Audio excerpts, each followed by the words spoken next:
Ya,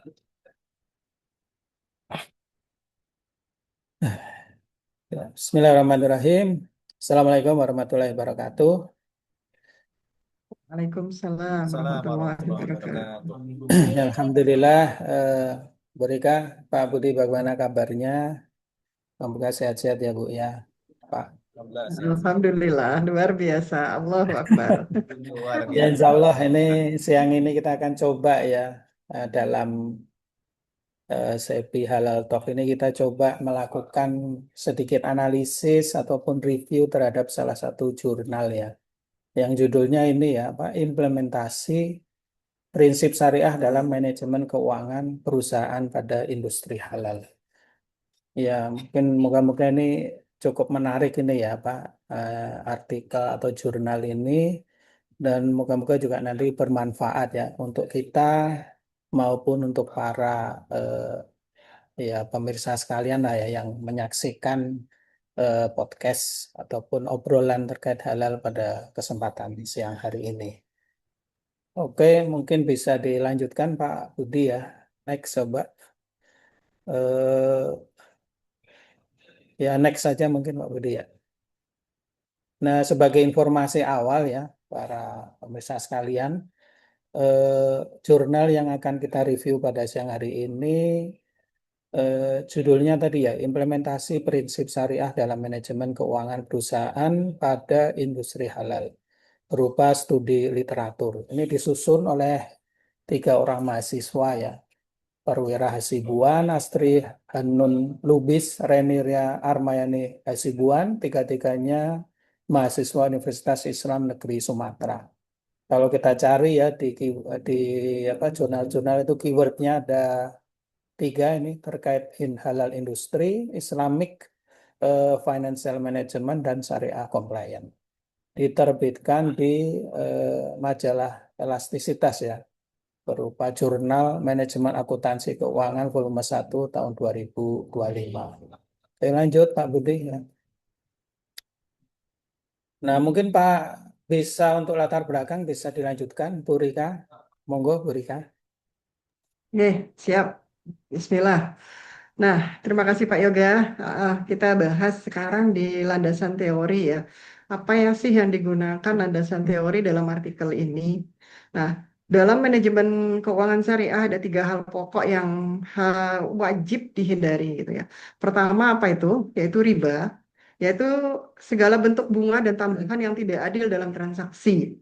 Dan kedua, kemudian goror, yaitu ketidakjelasan dan ketidakpastian yang berlebihan dalam isi dan syarat.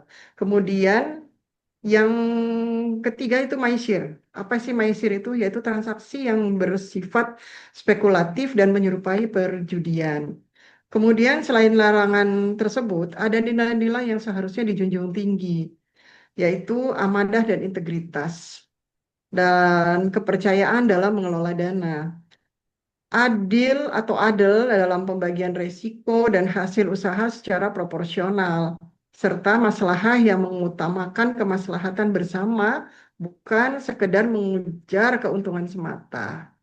Nah, itu yang terdapat dalam kerangka maqasid syariah. Artikel ini juga menekankan pandangan penting bahwa prinsip syariah bukan sekedar aturan kepatuhan yang harus dipenuhi secara normatif, melainkan menjadi kerangka tata kelola yang berbasis nilai yang memandu seluruh keputusan keuangan perusahaan. Seperti itu, jadi manajemen keuangan syariah tidak sama dengan konvensional karena ia menggabungkan etika, keadilan, transparansi, dan keberlanjutan usaha, bukan hanya fokus pada memaksimalkan laba. Dan hal ini berjalan sesuai dengan pandangan ahli seperti Ahmed 2021 serta Jan dan Asutai tahun 2024. Nah, kemudian metode riset nih yang dipergunakan apa saja. Oke. Nah, untuk menjawab permasalahan tersebut, peneliti ini menggunakan pendekatan kualitatif berupa studi literatur sistematis terhadap jurnal nasional maupun internasional, buku, serta proofreading selama 10 tahun terakhir. Kemudian, sumber data yang diambil pun dari basis data yang terpercaya, seperti Google Scholar, Scopus, Science Direct, dan melalui tahapan identifikasi, penyaringan, hingga penentuan kelayakan sumber. Temuan kemudian dikelompokkan dengan analisis tematik dan keabsahan diperkuat dengan membandingkan berbagai literatur serta diskusi dengan rekan sejawat bidang keuangan. Baik, selanjutnya insya Allah akan dilanjutkan oleh Pak Budi ya. Monggo Pak Budi, mungkin bisa melanjutkan untuk slide Baik, berikutnya. oke, baik. Terima kasih Bu Rika penjelasan awalnya ya dengan latar belakang Ya, kemudian juga metode yang disampaikan dalam penelitian ini. Ada beberapa temuan ya yang kemudian kita lihat dari riset ini kurang lebih ada 6 poin ya, yaitu bicara soal perencanaan, pembiayaan, investasi, kemudian pelaporan dan juga tata kelola syariahnya. Nah, yang pertama terkait dengan perencanaan keuangan jangka panjang, bahwa saya memang ini mengedepankan ya prinsip kehati-hatian di mana sangat mempertimbangkan dampak etis dan sosial ya. Jadi bukan hanya mengejar keuntungan dalam jangka pendek. Kemudian yang kedua temuannya yaitu berkaitan dengan pembiayaan berbasis kemitraan. Nah ini adanya akad-akad syariah ini menempatkan adanya prinsip keadilan gitu ya, saling menguntungkan gitu ya, maupun jika ada resiko itu bagi secara bersama ya, baik dari perusahaan maupun penyedia dana.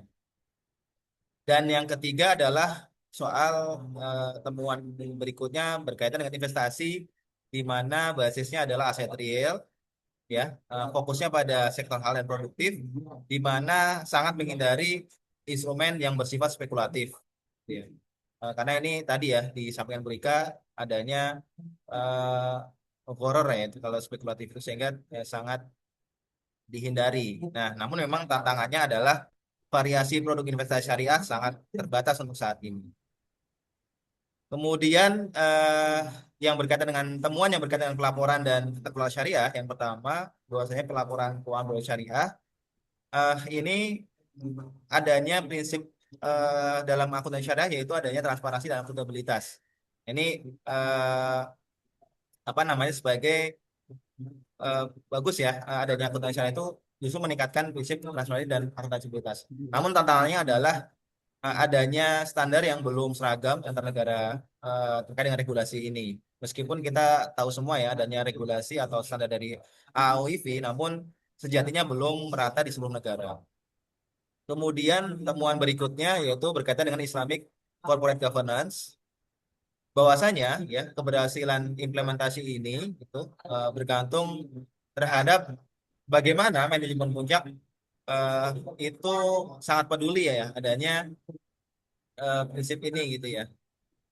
Dan tentunya ketika manajemen puncak itu eh, komitmen terhadap hal ini, turunannya gitu ya, itu akan mengikuti gitu ya. Ter- Termasuk adanya Dewan Pengawas Syariah ini sebagai salah satu indikator ya, bahwasanya penerapan Islamic Corporate Governance itu dilakukan. Dan temuan terakhir yaitu berkaitan dengan adanya hambatan struktural. Di mana kita tahu semua bahwasanya hampir sampai saat ini gitu ya literasi keuangan syariah masih sangat rendah. Kemudian pun adanya DPS terkadang pengawasannya masih sangat lemah ya internal sendiri. Dan terakhir sebagaimana poin tadi yang di awal regulasi antar negara masih belum konsisten diterapkan. Nah, lanjut berkaitan dengan kelebihan dan kekurangan dari artikel ini. Yang pertama adalah kita bicara soal kelebihannya. Artikel ini ya menggunakan pendekatan yang cukup integratif ya dan juga holistik di mana prinsip syariah itu diposisikan sebagai kerangka manajerial gitu ya. Bukan hanya kepatuhan normatif yang dipandang hanya sebagai aturan saja. Kemudian yang kedua, kelebihannya itu temanya cukup komprehensif gitu, yaitu tadi mencakup perencanaan, kemudian pembiayaan, investasi, pelaporan hingga tata kelola. Kelebihan yang ketiga adalah berkaitan dengan metodologi yang dipakai atau metode yang dipakai cukup sistematis ya. Itu dari awal identifikasi ya, kemudian screeningnya, termasuk bagaimana mengukur eligibility-nya, ditambah dengan triangulasi sumber yang kemudian memperkuat kredibilitas dari data yang didapat. Nah, kelebihan yang keempat yaitu ini cukup relevan ya isu yang dibahas ya berkaitan dengan pertumbuhan industri global yang menuntut adanya keselarasan antara finansial dan juga religius. Namun dari keempat kelebihan ini ada beberapa kekurangan yang kemudian ditemukan dalam riset ini. Yang pertama hampir dominan ya ini menggunakan literatur sekunder di mana masih ada kekurangan berkait dengan data empiris sehingga memang gap antara klaim dan praktiknya tidak terverifikasi secara langsung. Kekurangan yang kedua karena ini sangat dominan kualitatif ya, jadi masih ini bukan secara kuantitatif, di mana kita membutuhkan ya beberapa yang bisa menyajikan bagaimana rasio, kemudian indikator kinerja ya, ini digunakan untuk mengukur dampak nyata dari penerapan syariah itu sendiri. Kekurangan yang ketiga itu bahwasannya konteks regulasi antar negara yang beragam ini masih belum dianalisis secara mendalam ya per yurisdiksi. Jadi memang ini kita masih menjadi pemahaman bersama, masih belum seragam, namun memang belum dianalisis ya secara lebih rinci lagi. Dan kelemahan yang terakhir yaitu belum membahas industri halal skala UMKM gitu. Yang mana justru ini adalah sektor-sektor yang di negara berkembang masih cukup mendominasi. Itu mungkin beberapa bahasan ya dari kelebihan dan kekurangan dari artikel ini. Selanjutnya pembahasan berikutnya akan disampaikan oleh Pak Yoga Istanto. Silakan Pak Yoga. Terima kasih Pak Budi dan Bu Rika ya. Tadi sudah latar belakang, kemudian dasar teori ya, kemudian juga temuan terhadap jurnal ini. Paling tidak ada 5 tadi ya Pak Budi ya. Jadi dari aspek apa?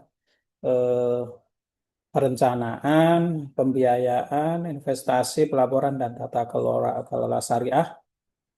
Sekaligus juga sudah disampaikan terkait kelebihan dan kekurangan dari artikel atau jurnal ini. Nah, sekarang kalau kita coba kaitkan ya dengan makosid syariah, karena kalau bicara terkait industri halal, pasti juga tidak terlepas dari makosid syariah ya, di mana makosid syariah sendiri menempatkan ya ada perlindungan agama, Hizbuddin ya, kemudian ada juga perlindungan terhadap jiwa, akal, keturunan, harta sebagai tujuan dari akhir syariah. Nah, sebenarnya artikel ini itu secara eksplisit ya sudah menyentuh makosid melalui penekanan di beberapa hal ya, terutama di terkait amanah ya. Jadi pentingnya keuangan syariah itu mengutamakan nilai-nilai amanah, keadilan dan maslahat ya, atau kemanfaatan bagi umat. Namun memang secara eksplisit ya belum mengaitkan kerangka makosid itu dipakai untuk alat ukur ya dampaknya. Jadi coba kalau bisa dihubungkan ya implementasi keuangan syariah di industri halal dengan makosid syariah itu ada besaran-besarannya itu mungkin akan sangat lebih bagus. Jadi bisa diresumekan ya kalau terkait dengan perlindungan harta, keuangan syariah itu tercermin dalam fokusnya untuk terkait ini ya larangan riba, gharar dan maisir. Namun tadi belum ada ukuran-ukuran yang dijelaskan dalam artikel ini, khususnya keterkaitan dengan pencegahan kerugian real suatu perusahaan. Itu memang belum ada data-datanya, ini sayang ya. Kemudian kalau terkait perlindungan terhadap reputasi atau kehormatan, keuangan syariah itu biasanya fokus ya dan mengangkat terkait transparansi, tata kelola syariah, dan ini sangat berhubungan dengan bagaimana bisa menjaga dan memperkuat reputasi sebuah perusahaan. Nah, ini sejalan ya dengan makosid untuk menjaga kehormatan sebuah institusi di mata publik. Kalau dikaitkan dengan maslahah ammah atau kemaslahatan umum, artikel ini juga sudah membahas ya bagaimana pentingnya investasi itu dilakukan di aset real atau pembiayaan bagi hasil yang berkontribusi langsung pada ekonomi real. Namun sekali lagi ya, dampaknya itu belum disampaikan terhadap pemerataan kesejahteraan. Itu belum dibahas juga. Oke, lanjut Pak Budi. Next. Nah, sehingga kalau kita kaitkan juga dengan kondisi perekonomian saat ini ya, ya keuangan syariah itu harusnya bisa menjawab terhadap ketidakpastian ekonomi global yang saat ini kita rasakan ya. Sangat fluktuatif ya, apalagi pasca pandemi. Makanya kalau implementasi ekonomi keuangan syariah ini seharusnya bisa tadi eh, menegakkan prinsip-prinsip anti spekulasi ya, anti maisir, anti goror, dan ini sangat relevan dengan mitigasi resiko sistemik pada suatu perusahaan. Nah, ini juga perlu dari perhatian juga ya bagaimana pertumbuhan ekonomi syariah digital saat ini yang sangat pesat, ekspansi fintech, e-commerce. Ini perlu e-commerce halal ya, itu menuntut juga adaptasi dari prinsip syariah ke dalam instrumen keuangan baru yang di mana aspek ini juga belum banyak disentuh dalam artikel ini ya. Kemudian terakhir kita juga menghadapi tren ESG ya, environmental, sosial dan governance dan atau keuangan yang berkelanjutan. Artinya nilai maslahah dan keadilan dalam syariah itu sangat sejalan dengan ESG dan keuangan berkelanjutan ini dan membuka peluang sinergi antara keuangan syariah dengan investasi yang berkelanjutan. Oke. Nah, secara kesimpulan dan opini akhir terhadap artikel ini bisa kami sampaikan ya bahwa sebenarnya artikel ini berkontribusi penting dengan menegaskan bahwa manajemen keuangan syariah itu bukan pelengkap ya, melainkan menjadi elemen strategis industri halal. Namun untuk benar-benar mewujudkan makosid syariah secara terukur, penelitian lanjutan perlu dilanjutkan dengan menggabungkan antara kajian literatur dengan studi empiris yang sifatnya kuantitatif, serta dapat menjangkau konteks ya ekonomi digital dan ESG yang berkembang pesat pada saat ini. Terakhir, rekomendasi ya ada beberapa hal ini. Pertama perlu dilakukan validasi empiris ya pada suatu perusahaan industri halal khususnya di sektor real. Kemudian perlu dilakukan harmonisasi standar akuntansi syariah lintas negara. Syukur-syukur ya kita bisa menerapkan standar AAOVFI ya. Ketiga, perlu dilakukan penguatan literasi keuangan syariah secara manajerial, syariah manajerial. Dan terakhir, nah ini, integrasi makosid syariah sebagai indikator dampak yang terukur. Mungkin itu ya, Bu Rika, Pak Budi ya, bincang-bincang terkait jurnal halal dan syariah pada kesempatan hari ini. Moga-moga bisa bermanfaat ya, Pak Budi, Bu Rika, untuk kita semua. Amin, amin, ya Rabbal Alamin. Dan kita nanti jumpa lagi ya pada sesi-sesi Ya, perbincangan berikutnya. Siap, salam. ya, insya Allah. Dengan materi yang berbeda ya Pak Yoga Ya, dan Pak Budi. Betul, yang terupdate ya Bu ya. oke. Ya. Makasih ya Bapak Ibu sekalian. Betul. Assalamualaikum Karena ternyata warahmatullahi. sama-sama Bapak. Gimana Bu? Ada yang mau disampaikan tadi? Ya, mudah-mudahan ada yang melanjutkan kembali sih dari artikel yang tadi ya, seperti yang tadi Betul. Bapak sampaikan di akhir tadi. Mudah-mudahan ada yang melakukan penelitian kembali sehingga data empiris di lapangan itu bisa ditemukan gitu Ya. ya, secara kuantitatif gitu. Mungkin harapannya demikian. Amin, amin. Ya. Oke, makasih ya Bapak Ibu sekalian. Assalamualaikum warahmatullahi wabarakatuh. Ya. Waalaikumsalam. Waalaikumsalam warahmatullahi wabarakatuh.